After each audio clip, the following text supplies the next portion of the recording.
Welcome back. Well, today I thought we would take a look at the contents of a box of dishes that Colleen Staver sent me. As usual for this sort of video, we are working on the ironing board. And the reason I'm doing this on the ironing board is because this is the one place in my house Audie will not jump. The reason for that is he's jumped on the ironing board a couple of times in the past, and it's just come tumbling down. Board, iron, clothes, everything. Fortunately, he was never injured, but he doesn't like an ironing board falling on him, so now he gives it some respect. So, when we come back, we're going to look at it. This is what we're starting with, and there's plenty more where that came from. So I will see you all in a minute.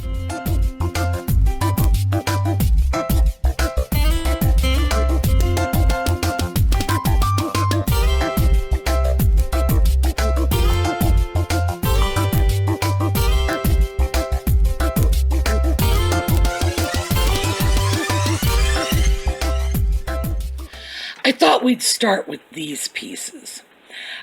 These are rice bowls. They're covered. They have little saucers. Here, this is how they go together, how they sit on the table. Two unmatched sets. And I like that because, you know, I don't like matchy-matchy. But let's just take a look at these for a minute. This one is interesting. There's a lot of gilding on it, a dragon motif, and we've got this nice orange color. These are modern Chinese pieces. Ordinarily, pieces like this are referred to as restaurant ware, and that's probably how they were originally used. They were probably bought in large quantities for Chinese restaurants or Asian restaurants. As I said, these would be rice bowls. The cover keeps the rice warm, and of course, it presents nicely with the little saucer. This design is a more sophisticated design. The style is a little more modern. There's a lot of gilding on it. These are modern pieces. Let's take a look at this one. This is Famille Jaune, which is just yellow china. That's all it really means. This one is more in the style of the older Chinese stoneware pieces. No gilding, a very sort of traditional style. You can find pieces like this all over the place. So we have a set of two of these. I'm going to list them in my eBay shop, and I'm probably going to keep them together. I expect I'm not the only one out there who doesn't care for that matchy-matchy, everything going together look. Pieces like this are useful for all kinds of purposes besides rice. Something like this can hold your breakfast oatmeal, it can hold a side dish, it could hold a small cup of soup, and the lids really make it nice. You can put it on your table, stick your soup in it, walk away for 10 minutes, come back, and your soup is still hot. So, nice pieces. Modern, which is to say, probably very late 20th century, 80s or 90s, I would guess, but still nice vintage pieces. Well, next up, we have some saucers and a few bowls. So let's start with the saucers. These are very small, a teacup or demi-tasse cup saucers, made in Japan. Quite nice. I'm going to guess that these are pre-war, maybe sometime between 1910 and 1930. That would be my guess from the design. small, interesting shape if you look at the edges. These are going into the Tidbit tray stash. Now, Colleen also makes Tidbit trays, so she knows what to look for. And these are nice, very small, very pretty, very decorative, and a lot of colors that are going to be easy to match up with more bits of vintage and antique porcelain. So, nice. Like I say, Tidbit tray stash. This is another piece of restaurant ware. It's Chinese, relatively modern, very pretty designs here. We've got, I'm not sure what that is, flying rooster, who knows. Very bright, very decorative. This is not, because it's restaurant ware, it's not like fine quality porcelain. The little design in the middle, and let me see if I can, okay, I'm going to turn it around so that you can see as it turns that the little design in the center is not perfectly centered on the bowl. That's the sort of thing you see in less elegant china and porcelain. However, as I say, very pretty, interesting design, good heavy porcelain, and this is a nice piece. This is a usable piece, a substantial, sturdy piece. This is the kind of thing you'd throw the kids' lunch in and not have to worry too much about what they're going to do with it. In fact, I think that's a great idea, given you know, the flying rooster design. What kid wouldn't want to eat lunch out of that? Yum. These are quite a different story. Occupied Japan. We've got a beautiful reticulated bowl here. Nice gilding. Of course, it's got the Occupied Japan marking. Very sweet piece. Pieces like this used to be set out on kitchen or dining tables holding fruit. That was their primary purpose. Today, pieces like this do everything. One of my favorites is you throw a bunch of potpourri in there, and it's very useful and very, very decorative. And of course, as an Occupied Japan piece, it has its own collector's market. This is another Occupied Japan piece, again marked. A really nice bowl. Now, the Occupied Japan period ran from the end of the war, basically 1945 to 1952. So pieces like this are early mid-century, and you can see that in the colors. These are wonderful mid-century colors. The design is not quite so mid-century, but the colors absolutely. We've got a wonderful decorative edge here, and this is where you would grab the bowl. It's almost like a round scallop shape. Another really, really sweet piece. This is a standalone piece. This is one of those pieces that, you know, yeah, you stick it on the console by the front door and put your keys and change in it, that sort of thing. Very nice. Okay, we've got some other pieces here. Well, let's start with these. These are wonderful Japanese lusterware plates. And one of the great things about filming like this, and this is why I decided to film the way I'm doing it, is you can see the lusterware. I don't have to worry about the camera not picking it up properly.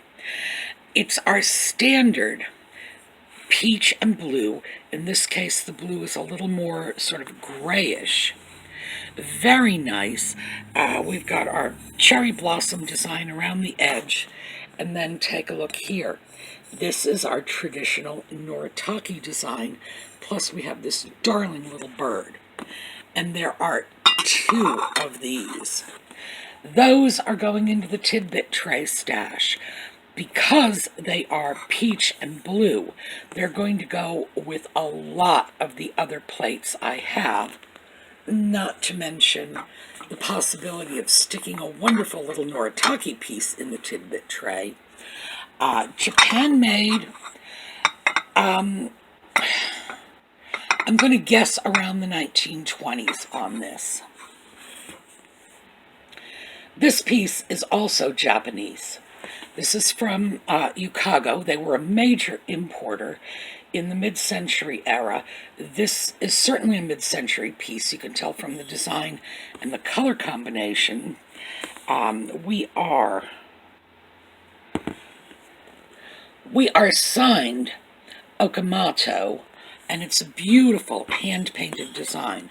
This, as you can see from the little holes drilled in the base, was originally designed to be a wall plate, but of course it can be put on the wall or left as a plate, just displayed on a table or something. Nice, nice piece. I love the colors. And now we are getting into older Japanese porcelain, Nippon. This is a wonderful Nippon piece. We've got the beautiful sort of cobalt blue around the edge, a very nice floral design, good gilding, nice piece. Again, older, this would be antique.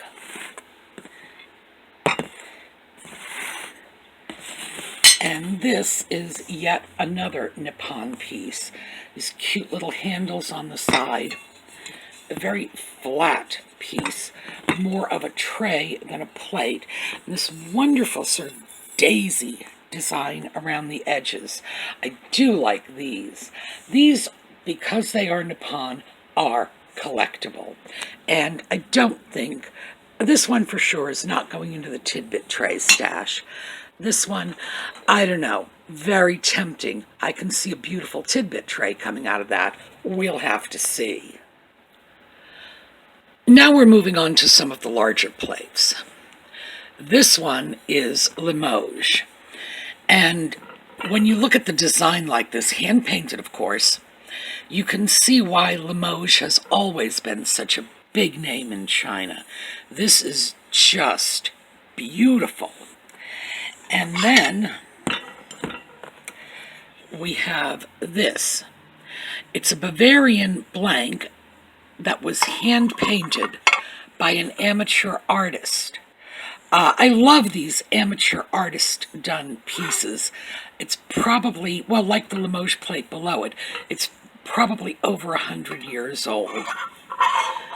Remarkable work. It's just lovely.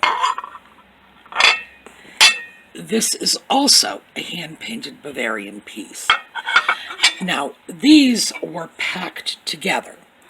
So I think Colleen is probably envisioning a Tidbit tray on these. However, I have some other hand-painted china that I think might suit these two lower plates better. So this one is probably going somewhere else. I don't feel it's a bad combination. I just think I have a better one in mind. So, again, beautiful hand-painted china, all in the same style. This one and this one were artist-painted. And remember, these were amateurs.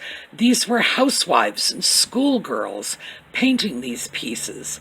And my goodness, they did some pretty fabulous work.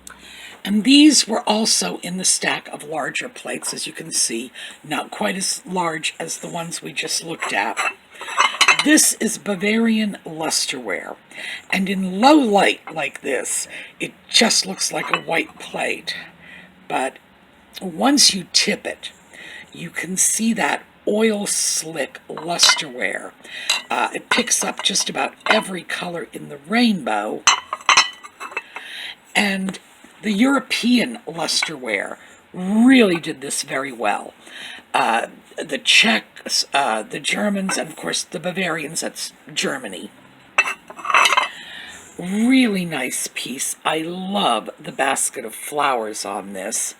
This is just a wonderful plate. This is a Chinese piece. Relatively modern, we can tell from our mark. Very pretty. Very, very Asian in that sort of simplistic design we think of as Asian. It's marked Chinese. Well, I'm sorry, the mark is in Chinese, but still, the design looks very Japanese to me. Really sweet piece, and I love the color combination. This is a Chinese piece, modern, heavy like stoneware, but perhaps you'll recognize this as the cabbage design. Now that is a very desirable pattern in rose medallion china. Yes, I know. I've told you that rose medallion gets its name from pink family, and this is not pink. For some reason that I cannot explain, the cabbage leaf pattern has traditionally been lumped in with rose medallion china. This is modern. Very, very interesting. Definitely our cabbage design. This is a piece that would be very desirable to a collector of cabbage pattern rose medallion china, because we don't see a lot of modern pieces, and we don't see a lot of good, heavy, serviceable pieces like this. Again, really, really nice piece. Very unusual, because this pattern is rare, even in antique china, and it fell out of fashion. So seeing a modern piece in this design is highly unusual. Now, the remaining pieces are smaller plates. So let's start off with these. This is a set of beautiful Japan pieces, mid-century, a cherry blossom design, and they are marked, and they're little sort of dessert saucers. These are probably not going to go anywhere near Tidbit trays. It's a set of 4, and I'm probably going to offer them for sale just as a small set, because people are no longer entertaining in the sort of huge numbers that they were in the distant past. 4 is probably going to be a fairly useful number. This piece is a beautiful little heavily gilded French piece, Limoges. Very nice.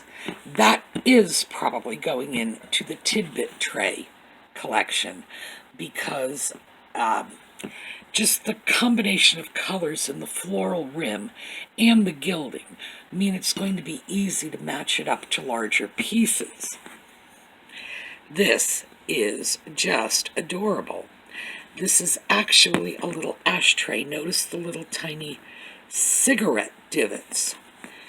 And somebody put out their cigarette on this beautiful little bird. Let's see. Yeah, Japan mark. Ashtrays sell.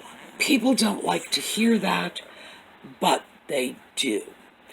I don't think people are buying them as ashtrays anymore. I think they're buying them for other purposes. But a piece like this definitely has a market, because it's a wonderful old ashtray, and it really is a sweet piece. I'm betting that originally this was part of a set. There were probably 3 more, perhaps with different birds on them. They were often done like that. They would have been bridge ashtrays.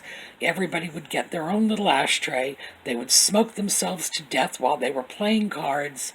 I don't know what to tell you. It was a thing. It's just what people did. But I think it's darling, and there is absolutely a market for this. Now this one is another French piece, Haviland Antique. And of course, Haviland China is very popular.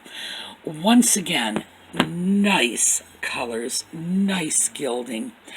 It would probably do very well on an antique tidbit tray. So this is going into the tidbit stash. Beautiful, beautiful piece, but look at the time they used to take just in the design of a saucer for a teacup. Wow, we don't do that anymore. This one is also Haviland, and I'll have to check and see. A piece like this would be a great tidbit tray piece because of the wonderful little swirled fluting along the edges and this great design. Also, one of the things I look for when I'm looking for pieces to go in tidbit trays is nothing in here. I really dislike drilling through a design, and if there's no design, if the pattern is all concentrated along the edge, or at least, not dead center, I think it looks nicer.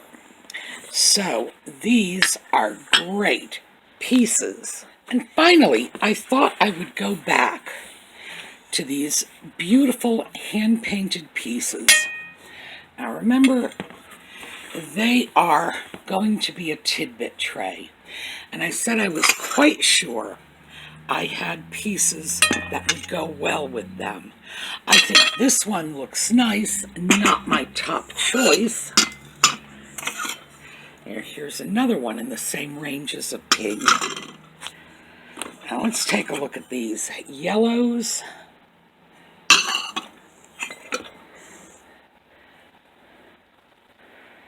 I don't know, I kind of like this one, but I'm thinking this one might be my top choice for these two plates. As you can see, I have a lot of options because I love these amateur painted plates. They're just fantastic. These pieces are Czechoslovakian blanks, and of course painted by the same amateur artist that would have done this piece, not this. This would have been hand-painted in the Limoges factory. This would have been hand-painted by an amateur. So I am going to play with some of my little amateur painted pieces and see if I can't come up with a really nice combination. Like I say, so far I think this is the winner. But that is going to make a fabulous tidbit tray. Anyway, I wanted to give you that postscript simply because I had mentioned it when I was filming. And one more little postscript. These are the Japanese plates that Colleen sent. This is something I simply grabbed from my stash. Same peach and blue lusterware. As you can see, we're going to be able to turn this into a great tidbit tray. I did want you to see that before I signed off. And get on over to the SueMe's Angels Facebook page. Giveaways are still going on.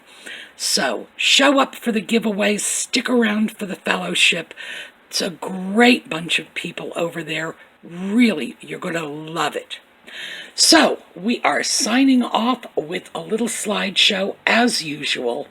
I will see you again tomorrow for another of our thrifting videos, and we will be taking up with the Just Chattin' videos Sunday night. Meantime, have a terrific day, and I will see you next time.